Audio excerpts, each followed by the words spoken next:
Bonsoir à tous. Dans le cadre des élections départementales des 20 et 27 juin, nous partons dans le canton de Sainte-Rose 1 avec un binôme, Jules Camoise, qui est technicien de laboratoire, préleveur, hygiéniste à l'Institut Pasteur de la Guadeloupe. C'est un homme qui a une sensibilité de gauche puisqu'il a été au PS, il a œuvré, je vais dire, en tant que militant, mais plus que ça, puisqu'il a été maire adjoint de Félix Desplan, et puis sur 2 mandatures, donc ça pèse, et aussi de M. Tony Sinévassin. Et puis il est avec une dame, Christine Cerbère, épouse Tabary, qui est douanière maritime, élue de 2014 à 2020 sur la commune de Sainte-Rose.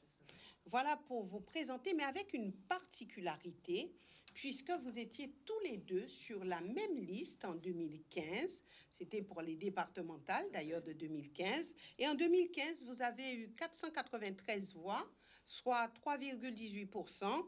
Et puis, vous avez mis, bien sûr, un petit peu d'argent, un petit peu de moyens. C'était 5%. 7,9%. 7,9% sur cette élection. Et puis, vous avez mis un petit peu de moyens, parce qu'il faut des moyens pour aller aux élections. Et ça tournait aux alentours de 7 000 € pour un plafond, non? Non, le 13 000 €. Le plafond était de 13 242 € pour le premier tour et le deuxième tour. Mais officiellement, les dépenses totales tournaient aux alentours de 7 040 €. Absolument. Voilà. Maintenant, merci d'être là. Et puis, vous étiez déjà en 2015 tous les deux. Ça veut dire que votre binôme fonctionne encore, a traversé les années. Oui, c'est ça, la fidélité du couple, quoi. D'accord, la fidélité du couple. Alors, qu'est-ce qui a créé ce ciment, le ciment du couple politique?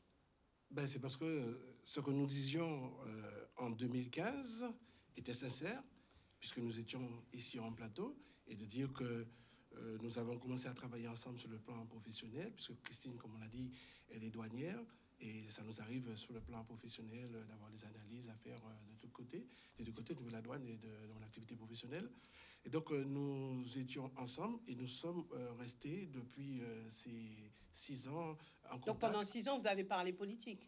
De la situation de la Guadeloupe, et puis également nous sommes restés en relation avec nos suppléants respectifs de cette époque-là. C'est la fidélité en politique et la force de ses convictions, et donc c'était pas un coup pour monter un binôme comme ça. Donc la preuve, c'est que nous sommes à nouveau ensemble pour défendre les intérêts de ce canton, puisque, comme vous l'avez dit, en 2015 il y avait une forte taux d'abstention et nous étions des jeunes candidats, et face à des élus, des maires chevronnés, eh bien, je crois qu'on s'était pas si mal tiré. Pas si mal tiré. Bon, vous n'avez pas été élu. Oui, parce qu'il faut dire à cette époque, aucun des 4 binômes ont eu le quart des inscrits, et puis c'est la moitié plus une. Donc, on a dû repêcher les 2 binômes qui sont arrivés en tête. Mais il faut dire que c'était extrêmement compliqué, puisque nous avons quand même gagné dans certains bureaux de vote, mais nous n'avons pas été élus. Et cette fois-ci, qu'est-ce qui vous a manqué à cette époque-là? Mais à cette époque-là, ce qui nous a manqué, c'est que... le temps de convaincre encore plus, puisque cette campagne était un peu... très, très, très rapide, comme celle-là aujourd'hui. Donc, avec un petit peu plus de temps, je crois que nos messages seraient rentrés plus profondément dans les foyers. Et c'est ainsi que nous sommes en train de nous atteler à ce que notre message que nous disons en 2015 et qui est juste aujourd'hui soit bien entendu. Et on sent qu'il y a vraiment une conception différente de comprendre que nous sommes un binôme qui disons les choses... vrai, en 2015. Donc vous revenez avec le même discours? Pas du Oui, tout. parce qu'il est toujours d'actualité, ce discours. Nous savons très bien que le conseil départemental, c'est des attributions sociales, sanitaires, et plus que jamais, c'est à l'ordre du jour aujourd'hui. Le transport, c'est tout ce mal-être qui est encore là et qui se perpétue. Donc c'est pour ça qu'on a encore le même discours, parce que ce discours est toujours d'actualité. Et si les choses avaient été réglées, on aurait eu un autre discours. Ceci étant, je reviens un peu sur le fait qu'on n'ait pas été élu. Il faut dire aussi qu'il y a il y a un nouvel éclairage de la population. Je m'entends et je m'explique. C'est-à-dire qu'à l'époque, en 2015, nous étions en confrontation avec Jeanne Marc, Camille Elisabeth, avec Max Mathiazin. Et c'est vrai que la population guadeloupéenne a tendance... Et Christian Jean-Charles. Oui, et Christian Jean-Charles, bien sûr. Quatre maires. Et la population a tendance à se focaliser sur ce qu'on appelle les dinosaures de la politique. Or, ce n'est pas toujours ce qu'il faut faire, et ce n'est pas toujours ce qu'il convient de faire. Voilà. Et Mais il faut dire que ces personnes soutiennent quand même certains candidats. Ben, on a retrouvé le nom de ces personnes aux côtés de candidats. Oui, comme si c'était un héritage. Comme si c'était un héritage. Et c'est ça le mal-être en Guadeloupe. C'est ça, on n'est pas là, mais on se dit, bon, on va passer le flambeau, alors moi je vous invite à voter pour un tel parce que je le soutiens. Non, c'est pas ça. Il ne faut pas regarder ça. Il faut regarder c'est quoi un conseiller départemental, c'est quoi son rôle et est-ce qu'il remplit son rôle. C'est pas parce que toi tu me dis il faut voter pour lui qu'il faut voter pour lui. Il faut regarder ce qu'il propose. Je ne parle pas des projets d'envergure parce que tout le monde peut en faire des projets. Mais je pense à la sincérité fondamentale des discours. Alors comment jauger la sincérité? Parce que tous ceux qui viennent sur ce plateau, mais je vous dis à 100% disent, je suis sincère, je dis la vérité. Je suis... Alors, quand on n'entend que ce discours-là, comment faire la part des choses? Est-ce qu'il y a un indice qui peut éclairer les téléspectateurs pour qu'ils puissent se dire, bon, oui, celui-là, il est sincère et pas l'autre? Oui, la présence sur le terrain. Je prends des exemples. Pour ces élections, nous avons des binômes qui sont composés de personnes qui n'habitent même pas le canton. La législation vous permet, lorsque vous êtes inscrit sur une liste électorale du département, de vous présenter dans n'importe quel canton. En sachant les attributions majeures du conseil général, conseil départemental, comment pouvez-vous aller vers les gens, aider les gens, écouter les gens, puisque c'est le rôle premier, le but premier, si vous n'habitez pas sur le canton? Vous n'allez pas le faire. Une fois les élections passées, vous allez dire, ah, mais quand il a élu un conseiller départemental, voilà quoi. C'est comme ça. Et on va se baser sur ce qu'on entend, sur ce qui a été dit. Or, je pense que le travail de terrain, c'est celui-là qui prévaut. Il faut sans cesse... On sait marcher pour aller déposer des prospectus, pour aller dire aux gens, votez ben moi. On sait marcher. Et on ne sait pas marcher. Lorsqu'on est élu, on ne sait pas marcher pour aller voir de quoi la population mais à force de marcher, on a peut-être mal aux pieds. Non, mais alors on change de chaussures. On change de chaussures, mais on n'arrête pas de marcher. On n'arrête pas de marcher parce qu'on demande à la population de voter pour soi. On leur demande d'intervenir en notre faveur. Que pour les élections et après les élections. C'est quand même inadmissible qu'un conseiller départemental élu pour 6 ans attende la dernière année pour passer voir les gens pour leur demander « Vous avez la maison qui fuit? Vous avez des problèmes de trature? Vous avez des problèmes de douche? Vous avez des problèmes de baignoire ?» Non.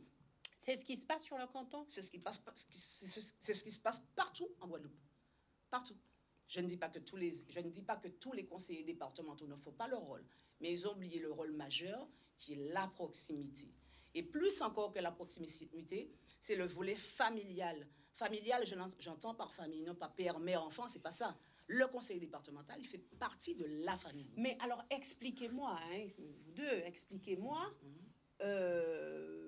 comment analyser le comportement de la population, puisqu'on a vu, et vous le savez, des conseillers départementaux qui ont été élus et réélus, alors que les adversaires sur ces élections disaient que ces personnes n'avaient pas fait grand-chose, que ces personnes n'étaient pas sur le terrain. Le discours que vous tenez aujourd'hui, ben, il est tenu, je dirais, à 99,99%. Alors, est-ce que la population aime à être maltraitée ou est-ce qu'elle n'a pas la même lecture que vous de ce qui se fait sur le canton? Je pense que la population n'est pas suffisamment éclairée. Je m'entends par là que les médias aussi jouent un rôle fondamental. Les médias vont mettre en avant la présence, là, il n'y a pas la présence d'un ancien maire ou d'un ancien conseiller départemental. Tout le monde est nouveau dans cette élection. Mais vous auriez vu que s'il y en avait un, on aurait mis en avant la présence de ce maire. Et on fausse le jugement de la population. La population va voter pour quelqu'un que je connais. Elle votera, c'est Jeanne Marc qui se présente, je voterai pour Jeanne Marc. Parce que je la connais, parce qu'elle est maire de Déa. Or, ça ne veut pas dire qu'elle est plus capable que l'autre. Non, je n'ai pas dit qu'elle n'est pas capable. Mais ça ne veut pas dire qu'elle est plus capable qu'on l'autre parce qu'elle a déjà un poste. Et je pense qu'il y a un travail médiatique à faire et il y a un travail aussi personnel que tout un chacun devrait faire. Médiatique, est-ce que ça veut dire qu'il faut orienter la population? Non. Vous savez une chose, il y a quelque chose qui me fait toujours rire, c'est-à-dire que les médias sont là pour diffuser une information impartiale afin que la population puisse prendre position. Or, bien souvent, l'information diffusée est déjà partielle. Et alors, les médias rendent une information partielle. Elle est déjà partielle. Et c'est cet effort-là qu'on doit mettre en œuvre pour donner à la population ce choix cette possibilité de faire un choix. Il ne faut pas élargir le champ des possibles, mais il faut leur donner toutes les données nécessaires, je dis de façon impartiale, pour qu'elles puissent se faire. C'est vrai que un peu avant ces élections, mais maintenant, les médias sont vraiment malmenés, mis à mal. Est-ce que c'est là que ça se passe? Est-ce que ce n'est pas, comme vous avez dit tout à l'heure, sur le terrain que ça se passe, dans la proximité d'avec une population? Alors, je veux bien entendre que tous les mots puissent venir des médias, mais est-ce que ce n'est pas quand même une manière d'accuser certains de ne pas aider certains autres à être élus? Non, nous ne sommes pas dans cette dynamique de aider ou pas. Je viens de dire que le conseiller départemental doit faire partie de la famille. D'accord? Donc, le conseiller départemental a un travail personnel à faire. D'accord? Un travail d'envergure, mais personnel. Mais après, je ne dis pas que les médias sont responsables de tous les maux. Par contre, je dis, les médias, bien souvent, orientent le jugement de la population. Et ils ne devraient pas le faire. Ils devraient donner des informations impartiales afin d'éclairer la population. Et non pas l'inverse, c'est-à-dire donner ou imposer quelquefois. Moi, je vais jusqu'à dire imposer, parce que sur certaines zones, j'entends des choses quelquefois qui me laissent pantoise, et je me dis, mais on va pas comprendre, mais on va pas voilà. J'entends sur ces médias, je ne dis pas que c'est le vôtre, mais je dis, j'espère bien. Je crois qu'aujourd'hui, on est rentré dans un monde de la médiatique, de la communication, et qu'aujourd'hui, la nouvelle génération tienne compte de cela. Mais aussi, il y a une maturité politique qui est en train d'émerger. Une maturité politique? Oui, c'est-à-dire qui commence à émerger. Chez qui, cette maturité? Auprès de la population, de certaines personnes. Et au fur et à mesure, ça va venir, puisque ce qui se passait il y a 20 ans, 30 ans, aujourd'hui, on voit des évolutions, on voit une classe politique qui commence à être... je dirais, au-delà d'être malmenés, ou des nouveaux élus qui sont élus maintenant. Il faut dire merci aux réseaux sociaux. Oh, si vous voulez, c'est... Entre autres. Parce qu'il faut aussi de la désinformation, quelquefois. Donc, c'est pour ça qu'on dit entre autres. Entre autres. Alors, aujourd'hui, donc, vous revenez avec le même discours à peu près, c'est ce que vous avez dit. Le discours d'actualité. Alors, concrètement, comment voulez-vous agir et sur quoi voulez-vous agir? Alors, ce discours, entre autres, est-ce qu'il a été nécessaire de l'adapter à la situation actuelle, puisque nous sommes en 2021, avec des facteurs, je veux dire, qui peuvent peut-être amplifier votre action? Mais écoutez, je crois qu'aujourd'hui, il y a, quand on regarde le canton Sainte-Rose 1, qui est sur 40 km de linéaire, c'est une problématique parce que vous sortez de Sainte-Rose, vous arrivez jusqu'à l'hôpital Beaupère-Selbonne, et qui est sur 4 communes. Et aussi, c'est une particularité, nous sommes sur 2 communautés d'agglo, le Nord-Bastère, enfin CNBT, et le Sud-Bastère.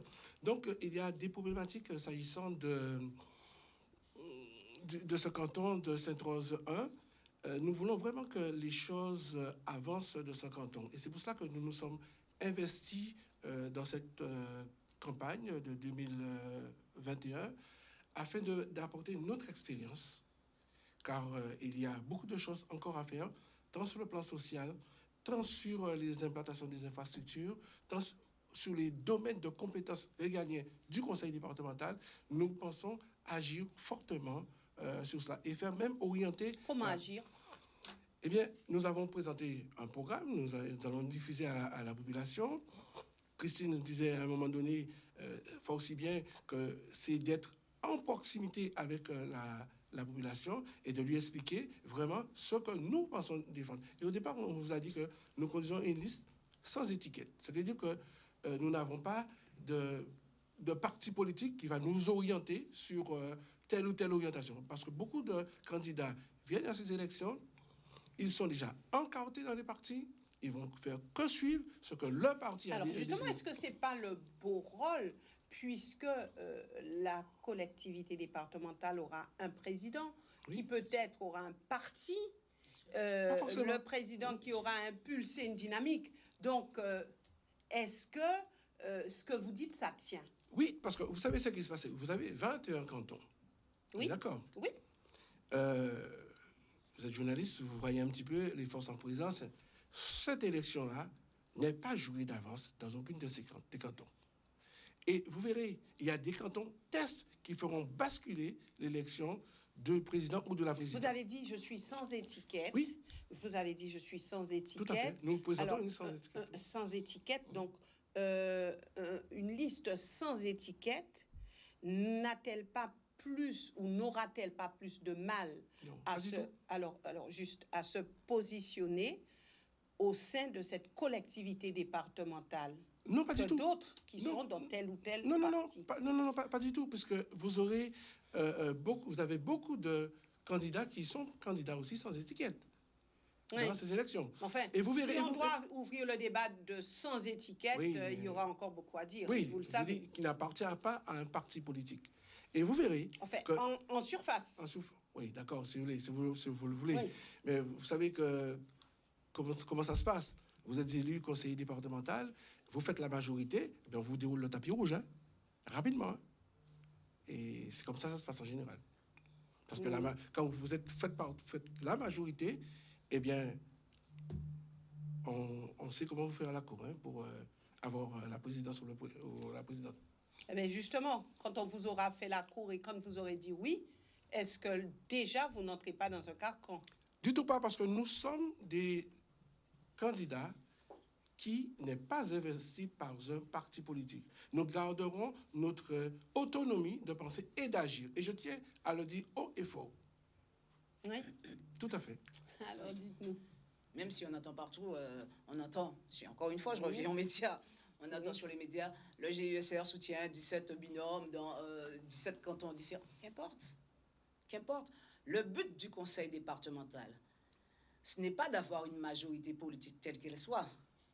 Le but du conseil départemental, c'est d'effacer les inégalités, c'est d'aider la jeunesse, c'est d'insérer la jeunesse. C'est effacer justement les ça. inégalités si on ne se met pas, je dirais, dans une ligne, dans une mouvance politique, en tout cas la mouvance majoritaire? Mais Non, jusqu'à maintenant, c'est ce qu'on fait. Si on n'est pas en Guadeloupe, quand on présente par exemple un projet au conseil départemental, si nous pas mon amoun, si nous pas mon parti, le projet est au but. Or, quelle est l'information primordiale et essentielle? C'est le bien-être des gens. D'accord? Est-ce que le Moun n'existe plus? Mais ça existe toujours. Et ça existera toujours, justement. Mais il faut casser avec ce schéma. Il faut casser avec ce schéma. Ne me dites pas, le GUSR présente 17 binômes dans 17 cantons. Et alors? C'est parce qu'on regarde ce qui est primordial et ce qui doit prévaloir. C'est le bien-être des Guadeloupéens. C'est ce qui doit prévaloir. Le GUSR n'était pas au pouvoir ces derniers temps, jusqu'à maintenant. D'accord? C'était Mme Borel-Incertain, le PS, qui était au pouvoir. Or, nous avons un conseil départemental qui s'en sort à la fête d'une mandature avec 80 millions d'excédents. Où on va? Alors que, première information, on a un pourcentage de plus en plus important de Guadeloupéens qui vivent en dessous du seuil de pauvreté. Comment ça se fait? Si tu as un excédent de 80 millions, ça veut dire qu'en amont, je n'ai plus ce problème-là. 81 millions. Ah, je lui faisais le bénéfice d'un million, vous voyez. C'est qu'on a une population qu'on a réussi à assainir, dont on a réussi à assainir la situation sociale. Or, ce n'est pas le cas. Deuxième information, nous avons cette période de crise de Covid, la crise sanitaire qui accentue les inégalités sociales. Et on a toujours un excédent. Troisième information qui vient de sortir, il n'y a pas si longtemps que ça. Les EHPAD de Guadeloupe sont parmi les EHPAD les plus chers de France et de Navarre. Alors qu'on sait que les retraites de Guadeloupe sont parmi les plus basses retraites. Il faut m'expliquer la logique des choses. Je ne comprends pas cette logique. Alors, il ne suffit pas de dire... Est-ce qu'il y a de la logique en politique? Il devrait y en avoir. Il devrait y en avoir. On se bat pourquoi? On demande à la population d'intervenir pourquoi? Et on se bat pourquoi? Je ne me bats pas, moi, pour que le GUSCR soit gagnant, ou que le CIPA soit gagnant, ou que le PS soit gagnant. Non, je me bats pour que les Guadeloupéens se retrouvent. Je me bats pour ça. Les Guadeloupéens s'investissent dans leur rôle. Parce que notre rôle à nous, avant tout, pour les conseils, pour les grands conseils, je parle départemental et régional, ils payent des impôts, ils payent des taxes de toute nature que ce soit. Et pour moi, c'est une juste chose qu'il y ait un retour. Et ce retour-là, c'est quoi? C'est le bien-être. C'est le bon vivre ensemble, c'est ça. La jeunesse en déshérence. La jeunesse est perdue à ce moment. Encore plus avec la crise sanitaire. Qu'est-ce qu'on fait? C'est facile de parler d'insertion. Il y a 218 millions d'euros dévoués à l'insertion au conseil départemental. 218 millions d'euros. Vous voyez? Cette année, l'année 2021, il y a 10 millions d'euros de plus qui est prévu pour le PDI, le plan départemental d'insertion. Et pourtant, la jeunesse ne se retrouve pas. Comment expliquer cela? Comment on explique ceci? Il faudrait mettre les jeunes au pouvoir? Non, c'est pas ce que je dis. Il faudrait associer la population. L'associer. Alors, ce que les jeunes disent le plus souvent, c'est « laissez-nous la place. On saura faire pour nous. On saura faire pour nous. Alors, plutôt que dire « vous voulez faire pour nous, nous, on saura faire pour nous. Donc, laissez-nous la place. » Qu'en pensez-vous? Mais il n'y a pas que les jeunes. Parce que les personnes âgées peuvent dire la même chose aussi. Laissez-nous la place, on saura faire pour nous. Les personnes handicapées peuvent dire la même chose aussi. Laissez-nous la place, on saura faire pour nous. Les artistes pourraient dire la même chose, puisque la culture aussi, c'est une attribution du conseil départemental. Laissez-nous la place, on saura faire pour nous. C'est un ensemble. C'est ensemble qu'on va réussir. Pas l'un, par là, pas le parti politique et tout ça. C'est ensemble qu'on va réussir et qu'on va gagner ce challenge. Alors, c'est un vrai challenge. Nous avons déjà aussi... Avant de poursuivre, oui, et vous pourrez le faire tout à l'heure, il y a une citation d'auteur intégrée à cette émission et je vais vous la soumettre. Vous me direz ce que vous en pensez. Oui. Toujours une citation en lien avec la politique. La politique, c'est l'art de chercher les problèmes, de les trouver, de les sous-évaluer et ensuite d'appliquer de manière inadéquate les mauvais remèdes. Elle est de qui cette citation? Alors, c'est Groucho Marx qui a dit cela. Donc, qu'en pensez-vous?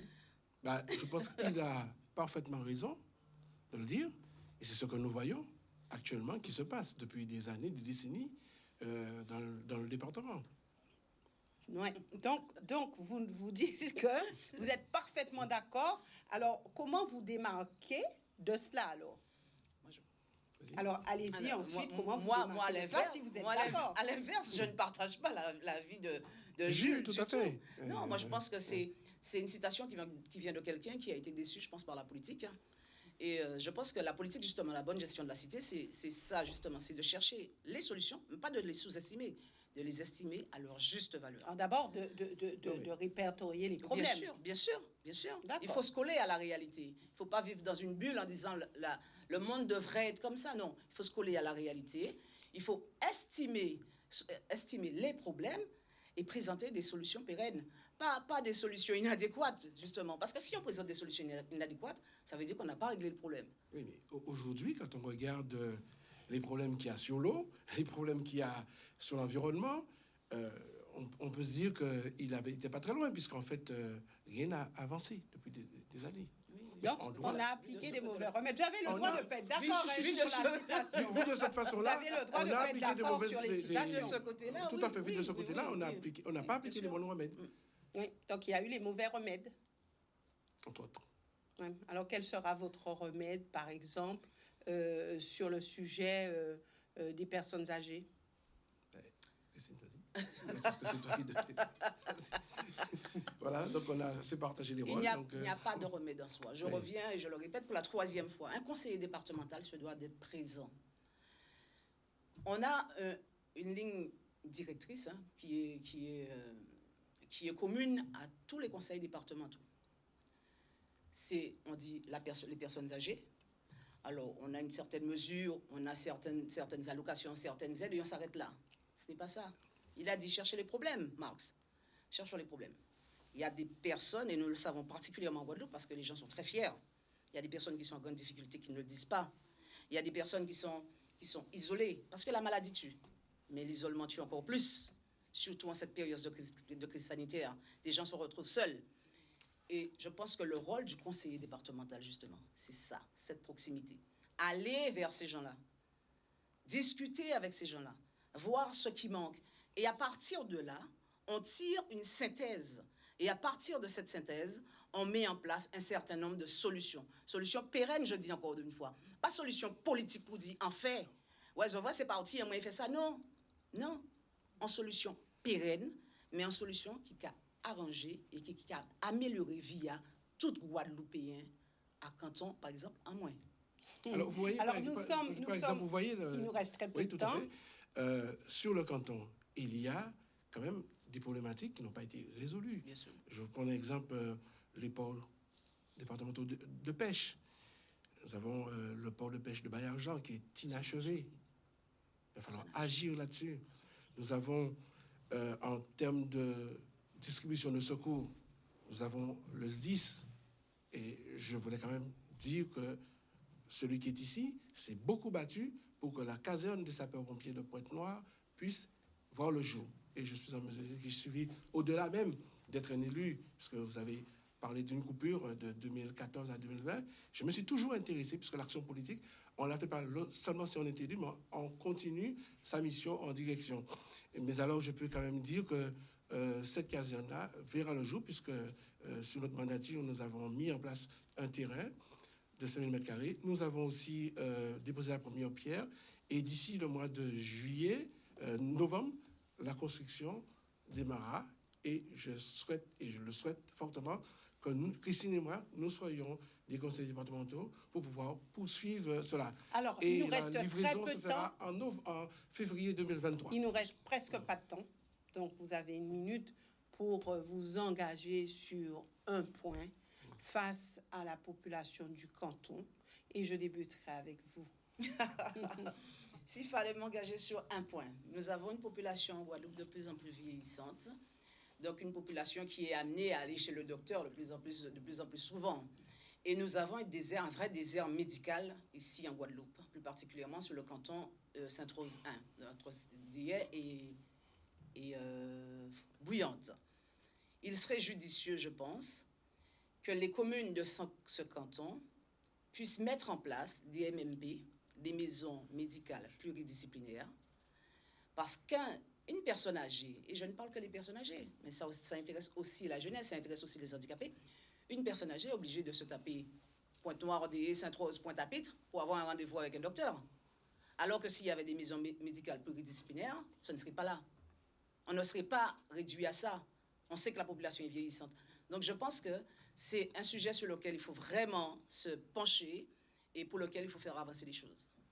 Merci. Moi, ce qui nous concerne, je dis souvent que ma parole, c'est ma signature.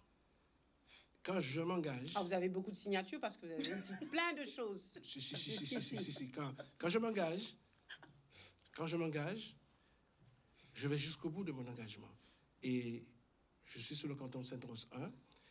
J'ai été élu au niveau de la collectivité de Pointe-Noire. Les gens m'ont vu à l'œuvre, ont vu ce que je faisais, les projets que j'ai pu impulser sur cette mandature-là, tant en matière sociale, puisque je rappelle que j'ai été de 2001 à 2006 vice-président de la Caisse d'allocation familiale et de 2006 à 2011 personnel qualifié de l'État représentant à ce conseil d'administration. En matière sociale, j'y connais un petit bout.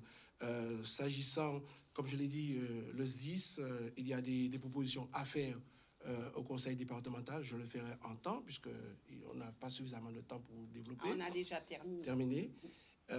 S'agissant des marins-pêcheurs, c'est aussi une compétence du conseil départemental. Je ferai de ce mandat-là un mandat utile pour la population du canton de Sainte-Rose 1. Et je m'y engagerai d'être en permanence avec Christine aux côtés de la population. Merci à vous, Merci à vous. d'être venus sur ce plateau. Merci aussi à vous, téléspectateurs, de nous avoir suivis. Excellente soirée à tous.